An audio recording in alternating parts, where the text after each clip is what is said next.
Le siège mondial des institutions gnostiques et ses institutions affiliées, Olint la Matina, mouvement gnostique d'anthropologie, Iglisau, l'église et institution chrétienne gnostique Litelantes et Samaela Umbeor, et Ikliku, l'église chrétienne gnostique Litelantes de la Charité universelle, vous présente avec un grand plaisir les chakras et le pouvoir de l'âme. Tout être vivant, y compris notre planète la Terre, a ses chakras au centre canaliseur d'énergie, aussi bien des célestes qui parviennent de l'univers que des forces telluriques qui viennent du centre de notre planète. Tout être humain a sept chakras supérieurs qui remplissent d'énergie et de vie son corps matériel. Activer ces centres de force, il vitalise les glandes et les organes du corps en rapport avec lui en favorisant la santé. Également, le développement des chakras octroie des pouvoirs de l'âme qui aident l'étudiant à parcourir le chemin du surpass spirituel. Ces centres magnétiques sont le chakra fondamental situé dans le coccyx, le chakra splénique ou de la rate, le chakra ombilical dans la région lombaire, le chakra cardiaque situé dans le cœur, le chakra du larynx situé dans la thyroïde, le chakra frontal situé entre les sourcils et qui est en rapport avec la glande pituitaire, et le chakra coronaire en rapport avec la glande pinéale. Chakra fondamental. Sa couleur est rouge-orangé. En général, on le symbolise par une croix et il est intimement en rapport avec la vitalité. Les maîtres de culture orientale affirment que le Kundalini se trouve dans ce chakra, l'énergie sacrée qu'en éveillant s'octroie de grands pouvoirs à l'initié.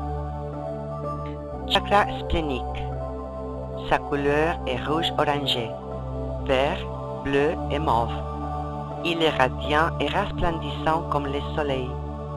Sa fonction est de distribuer l'énergie vitale qui vient du soleil. Son développement confère le pouvoir du dédoublement conscient en corps astral. Chakra ombilical. Sa couleur est la combinaison du vert avec le rouge et il est très en rapport aux sentiments ou émotions. Rappelons que toutes les impressions entrent par le plexus solaire, d'où elles montent au cœur et l'oppriment avec des sensations de douleur, de tristesse ou de colère. Les spécialistes savent bien que le développement de ces chakras confère le pouvoir de la télépathie qui nous permet de percevoir les vibrations mentales des autres. Celui qui éveille la télépathie peut lire les esprits des autres comme dans un livre ouvert. Chakra cardiaque.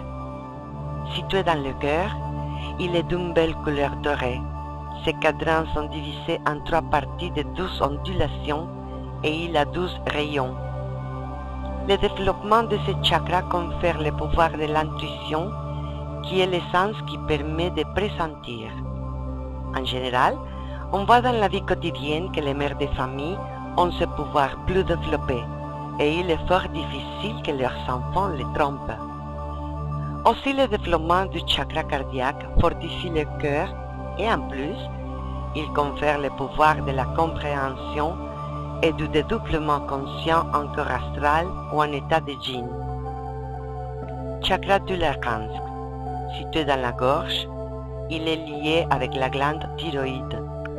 Sa couleur bleue avec des reflets argentés nous rappelle l'influence lunaire. Aussi, les couleurs bleues et vertes s'y mélangent harmonieusement. L'éveillé de ces centres magnétiques nous confère le développement de l'ouïe occulte, du synthétisme conceptuel et de la force du verbe. Chakra frontal. Il est en rapport et a son fondement avec la glande pituitaire située entre les sourcils. Le clairvoyant peut le voir comme divisé en deux parties. La première, d'une coloration rosé-jaune, et dans l'autre partie, on y voit une couleur bleu-pourpre très harmonieuse. Son développement nous confère le pouvoir de la clairvoyance, c'est-à-dire voir l'ultra de la nature, développe le sens de l'imagination créatrice et de la créativité. Rappelons les grands clairvoyants de l'histoire. Chakra coronaire. Le maître hindou l'appelle le chakra aux 1000 pétales, puisqu'il a toute la gamme de couleurs prédominant le violet. C'est la couronne des saints. Son développement confère le pouvoir de la polyvalence, que c'est une clairvoyance beaucoup plus puissante.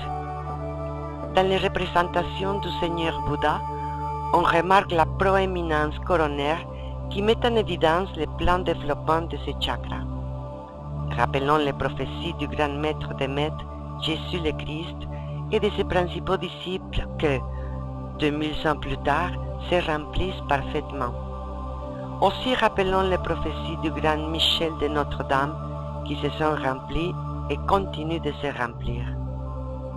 Dans notre prochaine vidéo, on présentera une pratique de relaxation pour activer le chakra coronaire. Le siège mondial des institutions gnostiques a eu le plaisir de vous présenter la conférence Les 7 chakras et les pouvoirs de l'âme par la directrice du cours de Gnose par correspondance, Madame Laetitia Campero Marin. Merci beaucoup de votre attention.